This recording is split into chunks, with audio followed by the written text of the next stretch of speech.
আসসালামু আলাইকুম, সবাইকে আমন্ত্রণ কিচেন রেসিপিস উইথ আইরিন দেখার জন্য। আর আজকে যেটা তৈরি করেছি সেটা হচ্ছে ডিম ডালের অসাধারণ একটা রেসিপি। আপনি খুব সহজেই বাসায় যদি মেহমান আসে বা কোনো কিছু না থাকে, এই ডিম ডাল দিয়ে কিন্তু একটা রেসিপি করে নিতে পারবেন খুব ইজিলি। আর খেতে কিন্তু অসম্ভব রকমের মজা, টেস্টি। সেটা খেয়ে দেখলেই বুঝতে পারবেন। এখানে আমি নিয়েছি মসুর ডাল আর হচ্ছে মুগ ডাল। আপনারা চাইলে মসুর ডাল দিয়েও করতে পারেন, আমার কাছে যেহেতু দুইটাই ছিল সেই জন্য নিয়ে নিয়েছি। আর নিয়ে নিয়েছি কিছু সবজি। সবজির মধ্যে নিয়েছি আমার ঘরে যেইগুলো ছিল, পটল নিয়েছি, তারপরে কাঁকরোল নিয়েছি, পেঁপে ছিল, আর হচ্ছে গাজর। এই চারটা সবজি আমি নিয়েছি। আপনারা চাইলে আলুটাও ব্যবহার করতে পারেন, যেহেতু আমি আলুটা কম খাই সেই জন্য দেই নাই। আর এখন দিয়ে দিচ্ছি আদা বাটা, রসুন বাটা, জিরা বাটা দিয়ে এখন দিয়ে দিলাম ধনে গুঁড়া, একটু মরিচ গুঁড়া দিব আর একটু হলুদ গুঁড়া দিব।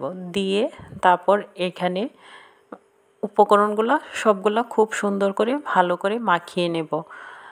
আর দিয়ে দিচ্ছি লবণ আর পেঁয়াজ, রসুন কুচি, এইগুলো আগেই দিয়ে দিয়েছিলাম। পেঁয়াজ কুচিটা দিয়েছি, রসুন তো বাটাটাই দিয়েছি।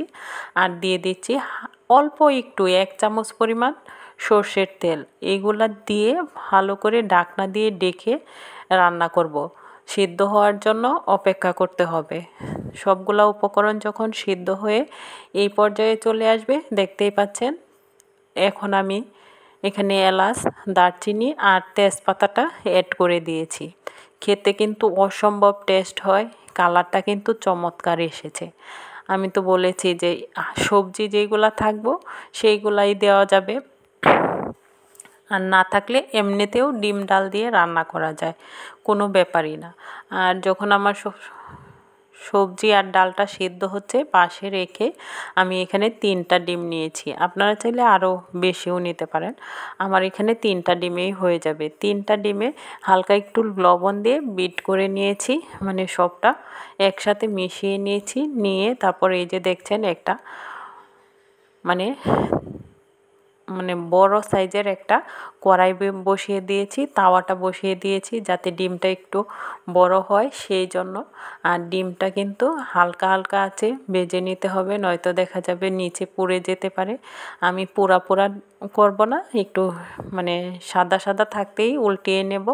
এই যে আমার ডিমটা হয়ে গেছে।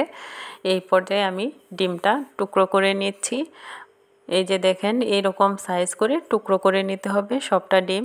আর একটি কথা, এখনও যারা আমার চ্যানেলটা সাবস্ক্রাইব করেন নাই, প্লিজ সাবস্ক্রাইব করে পাশে থাকবেন, লাইক কমেন্ট করবেন, ভালো লাগলে প্রিয়জনদের সাথে শেয়ার করবেন। এটা কিন্তু আমার পেজেও যায়, যারা পেজটা দেখবেন অবশ্যই অবশ্যই ফলো করে পাশে থাকবেন। আর এই যে দেখছেন ডিমের কাঁটাটা, এইভাবে ডিমগুলা কেটে নেবেন। নিয়ে তারপর আমি যে সবজিটা নামিয়ে রেখেছি সাইডে, সেইখানে ঢেলে ভালো করে মিশিয়ে নিচ্ছি। এটা কিন্তু একটু জাল করে নিতে হবে। ডিমগুলা দিয়ে 2 মিনিটের মতন জাল করে নিয়েছি। নিয়ে সাইডে রেখে আবার ফোড়ন দিতে হবে। সেই জন্য আমি এখানে সর্ষের তেলটা ব্যবহার করছি।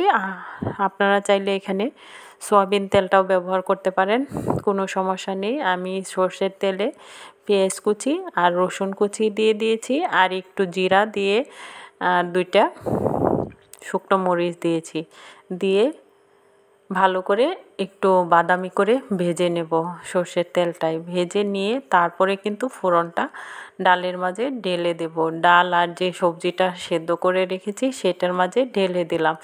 আর আপনারা চাইলে চুলায় বসিয়ে আবার একটু জাল দিয়ে নিতে পারেন, কিন্তু আমি ফোড়ন দেওয়ার পরে আর তরকারি বা ডাল জাল দিতে পছন্দ করি না। দেখতেই পাচ্ছেন কি আমি একটা তরকারি হয়ে গেছে, কি সুন্দর আসছে কালারটা, আসলেই চমৎকার একটা কালার আসছে।